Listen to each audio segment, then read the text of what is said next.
A lone sentry stood guard in front of the customs house.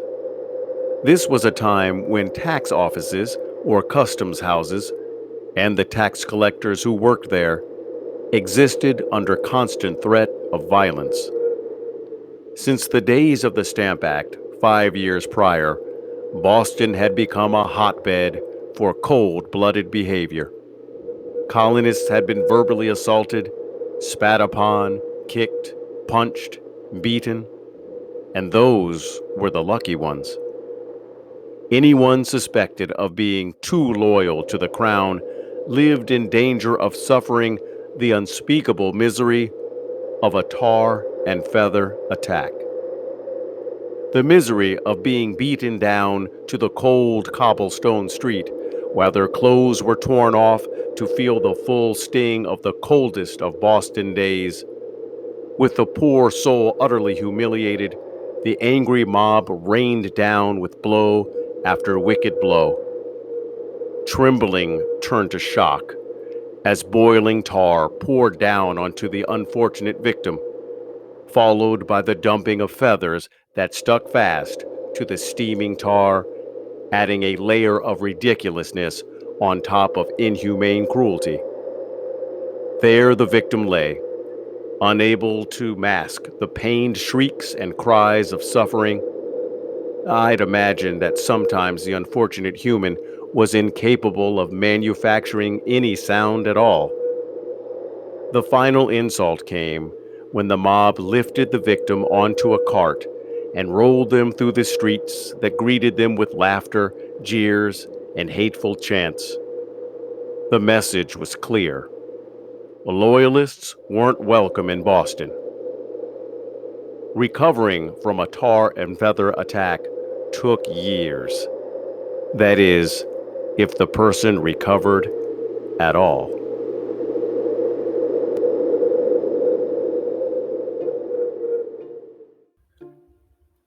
It was another frigid Monday night in Boston. Snow covered the streets. Icicles hung like daggers from doorways and high-up balconies. The late afternoon sun raced to take its place behind the horizon. Darkness fell on a cold night. The sentry, the guard standing in front of the customs house, was getting a little bored. A fellow soldier passed by and nodded as he hurriedly made his way back to the warmth of the soldier quarters. A rowdy group of boys, aged 13 or so, began to heckle and taunt the soldier as he walked along his way. "Let the gentleman pass in peace," hollered the lone sentry to the boys. "Mind your own, Redcoat. I'm an apprentice for the master wigmaker down the road, and your friend there hasn't paid his bill," the kid said. The sentry replied, "He's a gentleman. If he owes anything, he'll pay for it." "He's no gentleman, he's a bum who doesn't pay his bills," shouted the boy. "Get lost, kid. Just like all you redcoats, bums." And with that, the sentry slammed the butt end of his musket into the boy's face. He fell to the ground.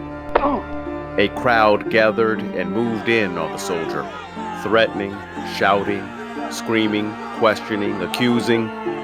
Snowballs were thrown. A rock-hard chunk of ice flew. Someone rang the fire bell, and people spilled onto the snow-covered streets. The crowd swelled to over 60 angry colonists when Captain Thomas Preston and 7 other British soldiers arrived to the aid of the lone sentry. Captain Preston ordered his men to take a defensive position in front of the irate colonists and tried to hold firm against a torrent of shouts and hurling projectiles.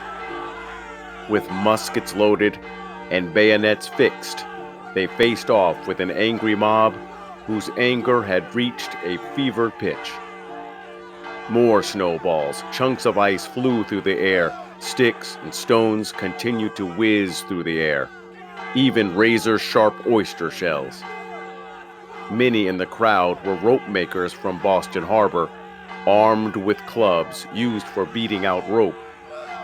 Captain Preston stood between the enraged mob and his men and gave the order not to fire. He also ordered the Riot Act to be read, explaining that the crowd had exactly 1 hour to go home. A club flew through the air and hit a soldier. The force of the blow knocked him to the ground. A musket fired. As Captain Preston spun around to ask why his soldiers had fired when Preston was hit on the arm, nearly breaking it.